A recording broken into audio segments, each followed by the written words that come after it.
አብይ ጾም ከየት ነው የሚጀመረው ሲባል ከእግዚአብሔር ልጅ መውረድ ነው።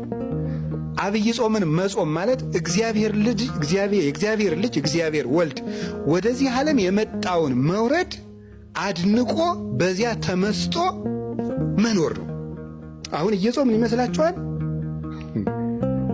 የመጀመሪያዎቹ ክርስቲያኖች ክርስቶስ ወደዚህ ዓለም የወረደበትን ምስጢር ለማድነቅ ብለው አብይ ጾም ሊገባ ሲል ዮርዳኖስን ተሻግረው በረሃ ሄደው 40ውን ቀን ሰንብተው የሆሳዕና ዕለት ነበር መልሰው የሚገናኙት። በሐዋርያት ዘመን የነበሩት ማለት ዳቦአቸውን ቋጥረው ዮርዳኖስን ተሻግረው በረሃ ሄደው ሁሉም ለየብቻ ሆኖ የክርስቶስን ወደዚህ ዓለም መምጣት እያደነቀ ከርሞ የሆሳዕና ይገናኛል። ስለዚህ በክርስቶስ ሰው መሆን መደነቅ ነው። ዘወረደ ገባ ጾም ገባ ሲባል ዘወረደ ስንል እግዚአብሔር እኮ እኛን ለማዳን መጣ ብሎ በዚህ ተደንቆ ጾሙን መጀመር አላችሁ አይደለም? እግዚአብሔር ወደዚህ ዓለም መጣ የሚለውን እንዲደንቀን መሆን ነው። ደንቆን ከጾም ነው ጥሩ ነው። እንዲደንቀን አንድ ሁለት ነገሮች እንደው ሊቃውንቱ ከተናገሩት ልንገራችሁ። እግዚአብሔር አብ ወደ እግዚአብሔር ወልድ ወደዚህ ዓለም መምጣቱን ይዘን መደነቅ እና እዚያ ጋር የምናደርገዋል። አሁን በዘወረደ ሳምንት ማድረግ ያለብን ነገሮች አሉ። በዘወረደ ሳምንት የመጀመሪያው ማመን ማድነቅ ነው። የምናደንቀው ሰው ሆኖ ወደዚህ ዓለም የመጣበትን ምስጢር ነው። ቅዱስ ዳዊት ምን ብሎ ነበር የተናገረው? አጽነነ ሰማያተ ወረደ ብሎ ነው የተናገረው። የሚያስደንቅ ነገር ነው። ለምንድን ነው ሰማይን ዝቅ ዝቅ አድርጎ መጣ የሚለው? እስኪ በሉ። ሰማይን ዝቅ ዝቅ አድርጎ መጣ። አንድ የበረሃ መነኩሴ የተናገረውን እንገራቸው። ለሰው ልጅ ደግሞ ትሕትና ምንድን ነው አለ። እኔ በጣም ነው የሚደንቀኝ የዚህ መነኩሴ ንግግር ስሰማ። ለሰው ልጅ ትሕትና አይገባውም፣ ለሰው ልጅ የሚገባው አቅሙን ማወቅ ነው ይላል። ምክንያቱም አፈር ትሕትና የለውምና ይላል። ምክንያቱም አፈር መጀመሪያ ምን ያደርገ ነው? የወደቀ ነው። አፈር ወዴት ዝቅ ይላል? ትቢያ አይደለ? አንተ የተፈጠርከው ከምንድን ነው? ከአፈር ነው። አንተ ትሁት ልትባል አይገባም። አንተ አቅምህን ነው ማወቅ ያለብህ። ትሁት ሊባል የሚገባው ማን ነው? ክርስቶስ ካለ ማንነቱ ወደማይመጥነው የመጣ እሱ ነው። እኛ ሁሉ ነገር ዝቅ ብንል ይመጥነናል፣ መጠናችን ነው። ብንሰደብ መጠናችን ነው። ብንታማ መጠናችን ነው። መሬት ላይ ብንቀመጥ መጠናችን ነው። ለሱ ግን ሁሉ የማይመጥነው ነው። ሁሉ ያለው የሌለው ሆኖ ሲመጣ ነው እንጂ ትሕትና ደግሞ ሰው ምን ትሕትና አለው ይላል? አፈር ትሕትና አለው እንዴ?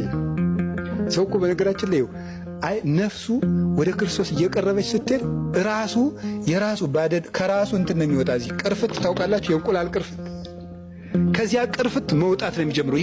ነፍሱ ትበራለች። አሁን እኛ እኮ ትንንሽ ነገር በተነካን ቁጥር የምንበሳቸው የት ውስጥ ነው ያለነው? አሁን እዚያው ቅርፊት ውስጥ ነው። እዚያው ቅርፊት ውስጥ ስለሆን መንደፋደፍ ነው እዚያው ውስጥ። እንደው መንፈስ ቅዱስ መቼ እንደሚፈለፍለን እግዚአብሔር ይርዳን። በእውነት እዚህ ቅርፍታችን መቼ እንደሚያወጣን እግዚአብሔር ምን ይደፋድ። ሰው ነፍሱ ወደ ክርስቶስ እየተጠጋች ሲሄድ ከራሱ ማዕቀፍ ከራሱ አጥር ያወጣና ክርስቶስን እያየ መደነቅ ነው። የራሱን ነገር እየረሳን የኋላውን እየረሳ ወደፊት ምን እላለሁ ነው ያለ ቅዱስ ጳውሎስ። እረሳለሁ፣ የኋላውን እረሳዋለሁ፣ ወደፊት ነው የሚሄደው። ራሱን የሰራውን የራሱን ታሪክ እየዘነጋ አይኑ ክርስቶስ ላይ ነው የምታርፈው። ዘወረደ የሚባለው ሰማይን ዝቅ ዝቅ አድርጎት መጣ ነው። በጣም ነው የሚገርመኝ። ዝም ብላችሁ አስቡ። ሰማይ ዝቅ ዝቅ አድርጎ አንተ ምን ዝቅ ታደርጋለህ? ሰማይ የለ ምድር የለ፣ ምንን ነው ዝቅ የምታደርገው? እኔም ማለት እኮ ነው አንተ ስልፍ ነገራችሁ ላይ ማለት ሁላችንም ምን ነው እኔ ዝቅ ማለት ምናችን እናደርጋለን? እኛ ዝቅ ያላለ ምን ኑሮን ምናችን ነው ዝቅ የሚለው? ሰማይን ዝቅ ዝቅ አደረገው እኮ ያለው ምንድን ነው? ቅዱስ ዳዊት የሚለው አረ ልብ በሉ እያለ እኮ ነው። ምኑን ነው ዝቅ ዝቅ ያደረገው? ትልቅ ነገሩን እኮ ዝቅ አድርጎት መጣ ነው። ሰማይ እንጂ ስለ ሰማይን ይዞ ተዚህ ወርዶ አይደለም። ሰማይ ወደዚህ ዝቅ ቢል አትደነቁ? አሁን የሰማይ ዝቅ እያለ ቢወርድ አይደጋችሁ? አይገርማችሁ? ክርስቶስ ከዚህ በላይ የሆነ ነገር ነው ዝቅ አድርጎ የመጣ። ልዕልናውን ዝቅ አድርጎ ምልአቱን ወስኖት ርቀቱን አግዝፎት ዝቅ አድርጎ ሰማያት ያላቸው እነዚህ ናቸው። ምልአቱ፣ ስፋቱ፣ ርቀቱ፣ መንግስቱ፣ እበዩ ልዕልናው ብለው 7 ያደርጓቸዋል ሊቃውንት። እነዚህ ነው ዝቅ ያደርጋቸው። እንዴ ንጉሥ እኮ ከድሃ ቤት ምሳ ሲበላ ብናየው አይደንቃችሁ? እፎ ቤተ ነዳይ አደረክም ምስኪን። እንደ አንድ ንጉሥ እንዴት ያሉ ንጉሥ ናቸው! ቆሎ እኮ በሉ ተብሎ ይደነቃል። እኔ ቤት እኮ ቅራሪ ቀመሱልኝ ተብሎ ነገ የሚፈርሰው ሰውዬ በ3ኛው ቀን ብንሄድ አፍንጫችን ይዘን የሚያስመልሰን ሰውዬ እኮ ነው። ንጉሡ ነው የሚደነቅ።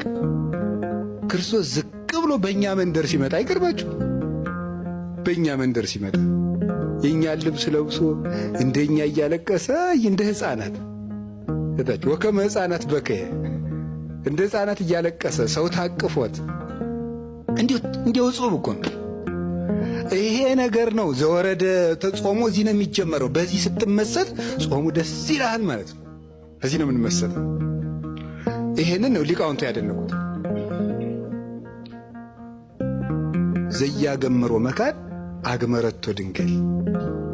ቦታ የማይወስነውን አምላክ ማን ወሰነችው አለ? ድንግል ወሰነችው። ባይል ዘይሁብ ብዕለ ኮነ ነዳየ በእንተ ሥርዓተ ትስብእት። ለሁሉ ሀብትን ባለጸጋን የሚሰጥ እሱ ሰው ስለመሆኑ ምን ሆነ አለ? ድሃ ሆነ። ከመእባል አነ በንዴተ ዚአሁ። በሱ ድህነት እኔ ባለጸጋ እሆን ዘንድ እርሱ ስለኔ ድሃ ሆነ። ቦታ የማይችለው አምላክ እርሱ አንዲት ድንግል ታቀፈችው። ነሳይኩ አርአያሁ ወያቀብክዎ። እሱ መልኩን ሰጠኝ፣ እኔ ግን አልጠበቅኩትም ነበር አለ። ነሳ ሥጋዬን የኔን ሥጋ ለብሶ መጣ። ወረሰየው ለሥጋዬ ዘይመውት።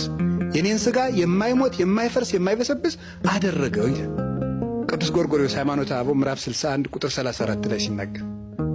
ይሄን የሚያስደንቅ ቦታ የማይችለው ጌታ በአንዲት እዚህ ታገሰ ለተጸንሶ ይለዋል ቅዱስ ቄርሎስ። ቦታ የማይችለው አምላክ ከእናቱ ሆድ 9 ወር ከ5 ቀን ታግሶ በቅታው ቁጭ ሲል ያድንቃል፣ ያስደንቃል። እናቱም ትደንቀናለች፣ እሱም ያስደንቀናል። ከርሰ ድንግል አቤ ወተለዓለም ሰረገላ ኪሩቤል ወተሰብሐም ሱራፌል ይላል አባ ጊዮርጊስ።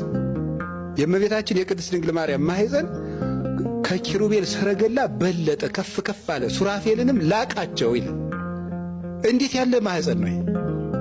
የእሱ መውረድ የእሷ መወሰድ የሚያስደንቅ ነው። ቅዱስ ዮሐንስ አፈወርቅ እንዴት እንደሚል ደግሞ ምንተ እብል ወምንተ እነብብ እስመ ብሎ የመዋዕል ኮነ ሕፃነ